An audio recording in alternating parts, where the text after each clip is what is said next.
What's going on, everybody? KSA Chris here, the Real Estate Blitz, and one quick video. I'm going to do probably a few of these because it's kind of in depth. It's very cool. Want to get into it. So I'm going to eventually do a video on the disc profile, but the very first video I want to do is quick qualifications, being able to understand basic quadrants, and I might actually use some. I don't know. I might use some basic tools here. Quick quadrants on when you're calling or you're trying to qualify a buyer or a seller, how you can immediately or pretty damn quickly figure out what kind of personality type they are, so you can basically communicate on their level, so you can either close them or at least build rapport with them so you can follow up and then close them. That's the whole point, right? So there's basically 4 different personality types, and I'm going to do a little diagram here. I don't know if I got, you know what, hopefully this will work out. I'm going to do a basic diagram. Eventually, I'm going to be moving offices here pretty soon. So when I move offices, maybe I'll set up a board and do stuff like this. But if you can see that, there's 4 quadrants, right? So the very first one that I'm going to talk about is a driver. The second one is going to be social. The next one is social conscious. And then the very last one is going to be analytical. Bam! Right? Driver, social conscious, and analytical. As you start talking to somebody, you're going to try to qualify what kind of personality they are. They're going to have certain cues, certain traits, and certain tells that are going to let you know pretty damn quickly within the conversation who they are. Especially now, this is great on cold calling. This is great for calling inbound leads. This is great for following up with people or people that are reaching out to you, so you can qualify if they're the real deal, if they're really looking to buy, if they're really looking to sell, and if you should or should not schedule an appointment. I do it often. There's a lot of appointments that I never go on because I start talking to them. I realize what kind of personality trait they are. I hear specific flags that are within that conversation, and I just basically tell them this probably won't work for us. I canceled one the other day. I was all pumped about it. I heard about it. My assistant set it up, and I start talking to the guy, and it turns out as I ask more questions, we go deeper. He's done for sale by owners on every home he's ever held, every home he's ever sold. He wants me to list his house at 3%, won't take a penny more. He starts dropping specific cues. So he's a driver, and I'll talk about that in a minute. And he starts dropping specific, basically they're not meant as threats, but they're basically threats. Well, my nephew is a real estate agent, and I've sold my own homes before, and it's not hard. And I'm not doing it for a penny over 3%. So when I hear certain things and I start asking more questions, as I get down the questions, it turns out his intent is really to find out how much his house is worth. His intent is to maybe list it with me, maybe give me a shot at getting it, but then he was planning on going and canceling it anyway, so he can go ahead and just list it, sell it himself. And I'm like, no, I'm not doing that. So anyways, let's talk about drivers.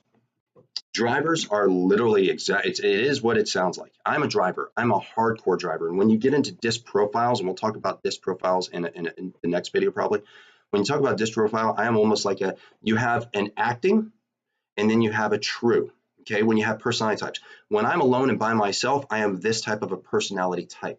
When I'm around other people, I'm this type of personality type. If you haven't noticed it, people change their personality when they're around friends, family, or they're in an environment where they feel usually an insecurity or something along those lines. I am a driver when I'm alone. I am a driver when I'm in, I'm 100%, pretty much 100% driver, and I'm a 99% driver when I'm around other people. I change it up a little bit and try to soften myself because most drivers are off-putting. Most drivers are off-putting to a lot of people because they know exactly what they're saying. And you can always tell because I'll go in to do a listing appointment with a driver, and driver's like, here, look at this. And I'm like, oh, wow, look at the picture of your family. Yeah, okay. So over here is this. They they're after it. Now, drivers are actually the easiest to close, whether it's car sales or anything else. Drivers know what they want. They're moving forward, and they're the easiest to close because if you just mimic them and you reflect their energy. So if I'm talking to you and you're like, hey, Chris, looking at this house, and I says, well, I like this house. This is what I want. This is how many bedrooms. Well, you know what? Great. This is how many bedrooms. Keep in mind, listen to me. This is how many bedrooms this house has. This is exactly what you were looking for. This is where it's at, and this is what it is. So would you like to make an offer on this house, or do you want to go look at another one? You know what? I think we're going to write an offer on this house. Great. Let me get the paperwork. We're going to write an offer on this house right now. And then I nod my head. They follow. So it's mirroring. Drivers are the easiest to walk to the water, and they're the easiest to make drink. However, drivers can be off-putting. Drivers can create insecurities in weaker agents because they are just bold and they say what they want to say, and they're not always very polite. They're not going out of their way to make you feel good about yourself. They view you as a service. A driver views you, listen to me, a driver views you as a service. You are a service. And if you're trying to go in there and give them hugs and smiles and handshakes and trying to be soft and oh yeah, so how's your family? They just don't care. And you're literally going to piss them off and they're going to be mean to you and you're either going to fire them or they're going to fire you. Get after it with a driver, close them out. They want what they want. They know what they want. Give them what they want and you're going to close them. Now, if you're a driver, I'm going to tell you about your bane. A driver's bane is an analytic. Okay, somebody that's analytical. An analytical person wants information. So when you talk to somebody and they start asking you a lot of questions, well, okay, so septic, what's going on with septic? And how often should septic be pumped? Now, are all the homes in this area, do they have septic? So what septic companies are in the area? Okay, do they have I actually deal with this all the time. Okay, and have you looked at their Yelp reviews? I actually had somebody ask me that the other day. I'm like, no, I haven't looked at their Yelp reviews. You haven't looked at their Yelp reviews. Like I'm a bad guy because I didn't look up every freaking septic company's Yelp reviews in the area. But they're going to ask a buttload of questions. And to a driver, that is irritating. The driver's like, this is what you wanted. This is what I did. This is where we're going. We just looked at stuff and everything you want. Why don't you want to close? Why don't you want it? Because they need to ask a lot of questions. Well, what about the electricity? Well, they should have a lot of grass. Well, what's the water bill? Have you asked what the water bill is? And it's like, no, I just scheduled the appointment and brought you out here. So, right? So with an analytic, this is how you deal with an analytic. Feed the beast. So I told you how to deal with a driver. Now we're going to talk about an analytic. Analytics don't really care either. They will be polite to a point. It's hard to build a rapport with an analytic unless you are an analytic. And I have somebody in our office, a really great producing agent. Don, shout out to you if you know. And I tell him all the time, it says, sometimes with analytics, they get in their own way. So if you're an agent and you're an analytic, this is where your downfall is. Did I tell you the downfall of a driver agent? Okay, agents that are drivers usually produce the most money, but agents that are drivers literally are off-putting to a lot of people and they're very freaking aggressive and most people don't want to deal with somebody that's overly aggressive. So most drivers need to tone it down a little bit in order to close out people. Okay. Now, analytics. Analytic agents, where they usually go wrong is they're so busy overthinking that they literally get in their own way. Sometimes good is good enough, right? Analytics need it. Well, everything needs to be done and perfect before you take action. And if you wait to take action, well, the driver he's already gone and he's figuring out because he's already down the road, right? Analytics, they take longer. Now, when you're trying to close somebody that's an analytic, this is going to be another long video. I hate doing a lot of long videos, but this is just a lot of information. Okay, an analytic, in order to close out an analytic, you've got to feed the beast. You've got to feed them information, lots and lots and lots of information. In fact, you should be offering information. If you talk to them on the phone and you're going to list a house and you know they're an analytic, you better show up with it, like a document like this. You got to show up with, here's all the homes in your area. Here's the days on market. Here's how I evaluated it. Here's some pictures of these homes that are just like yours or comparable. Here's the area specific. I didn't do it within a mile. I did it within these specific little markets because they actually fit your market. Here's how much it's going to, here's a basic net sheet of what I think, if we listed it, what I think it could be worth. I think this is how we can push the price. Here's how it looks this month and how it could adjust. I mean, like, show up with everything. Show up with everything. If you show up with everything, I don't think it's in here because I'm packing up my office. We're moving to a new office. But I have like a book, and I mean, it breaks down freaking everything.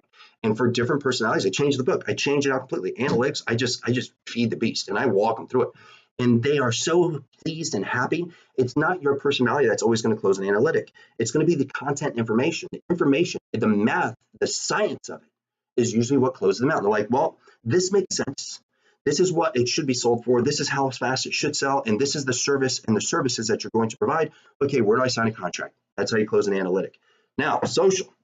Social are easy to close. Analytics are like probably the hardest to close. Socials are the easiest close, but they always have regrets. They always have regrets. They're usually the most challenging clients to deal with because you're always dealing with an emotional roller coaster. Okay, so social. People that are social are an emotional roller coaster. They just are. Hey, what's going on? Oh, smiles. Yes, we're such best friends. We should go out and have some wine. Let's have some wine. Hey, what I was just thinking? And they're just all over the place. They're like social butterflies. They're bouncy. They're going. They're extremely easy to close because they hate to disappoint people. So if you start feeding them information and you ask them specific questions, so one of the simple close. hey, Bob, I really love being here and having the opportunity to interview for this, for the job of selling your home. And I got to admit, I don't take everybody that I interview with because I'm extremely busy. I'm very, very good at what I do. So I'm usually pretty stacked, and I only take on a certain amount of clients each month. I close out 20 to 30 deals. So, I just try to pick the best clients that I feel like I can communicate with and they can communicate with me, because what I found is that if I can communicate with somebody and they can communicate with me and we can work together, we're going to get more money in the shortest amount of time when we look to sell their house. And you know what, Bob, I got to admit, I really like you. I really like you, Bob. And I really think that we can communicate together. And I think we're going to do a great job working together as well to get your house sold. And I would like to work with you. So really the big question, Bob, is would you like to work with me? And then shut up. So if it's a social, either A, they already love you and they're going to work with you, or B, they don't want to disappoint you and they're going to end up working with you. It's one or the other. You're going to close them. Bad part is most socials, after they sign the contract, they immediately start to regret. They have buyer's remorse, like right out the gate. They feel guilt. Oh my gosh, I can't believe I just did that. They start having an anxiety attack. You got to talk them off the ledge almost every freaking day. But you know what? It's a personality type and you got to learn to deal with it. Socials can be difficult for drivers. Analytics can usually deal with socials because they will actually talk them off the ledge by just spouting off a bunch of analytics at them. But socials usually do best with socials, and that's why if you see a very social agent, they do very good with social clients or social conscious clients. But they don't always do, social agents don't usually do well with driver clients. Okay, so the potential pitfalls or downfalls of a social agent. Social agents usually do very well. They're bouncy. They're willing to walk up. I met one. I was passing through, going to El Paso last weekend, and I was passing through Arizona, and we stopped to get something to eat. And this agent walked right up and started handing out cards. Hey, if you don't know, I'm a local agent, blah, blah, blah. And she's just bouncing all over the place. And, I didn't say anything. Everybody else that was there was, with me, but they just listened. They were nice. And sure enough, she ended up getting close. So I'm with another guy, and he was selling some raffle tickets to raise some funds for a veterans cause. And he literally says, "Man, so do you support veterans cause?" She's like, social. Oh, I don't want to disappoint. Yes, I do. I support veterans. Great. I got a great opportunity for you. It turns out he's in sales. He's just in a different type of sales. He said, and he saw it right away. I saw it in his eyes. He looked at me and he just closed her. He says, "Oh, well, I got a great opportunity for you. What if I told you can actually not only support veterans causes, but you can use this as an opportunity to give to your clients, blah, blah, blah." And she had a group of people. She was doing this tour. They were on a bus tour looking at houses. And she had all of her people lined up to buy these tickets. And she was also buying tickets off them. It's easy to close. So if you're a social agent, remember, you're easy to close. You always need to remember your values. If you're working with somebody that's going to negotiate or wants to negotiate with you, they're usually going to out-negotiate with you because you are too afraid to disappoint them, or you don't actually want to draw a line and say, this is where I stand and this is what I believe in. So social agents have a hard time basically negotiating their own deals or negotiating on behalf of their clients. Not always, but it makes it a little more challenging. Okay, now social conscious. Social conscious people are social, which we talked about, blah, blah, blah, but they always tie their social personality to some type of conscious cause. So so it's like, oh, blah, blah, blah, blah. Hey, I believe in, I don't know, Greenpeace. I'm a big fan of Greenpeace or saving panda bears. Whatever it is that they're into, they're going to tie everything that they do, their lifestyle is always tied to a cause. So I'm sure you've read in clients like this. It's a social person, but they have 3 dogs. They feed their dogs like prepared food that they cook, and they have the dog t-shirts and dog vacuums, and the dogs dictate their lives, and they believe in dog rescues, and they volunteer at the dog shelter. Not saying it's a bad thing. I'm just telling you personality types, okay? So they're social, but they tie to a conscious cause.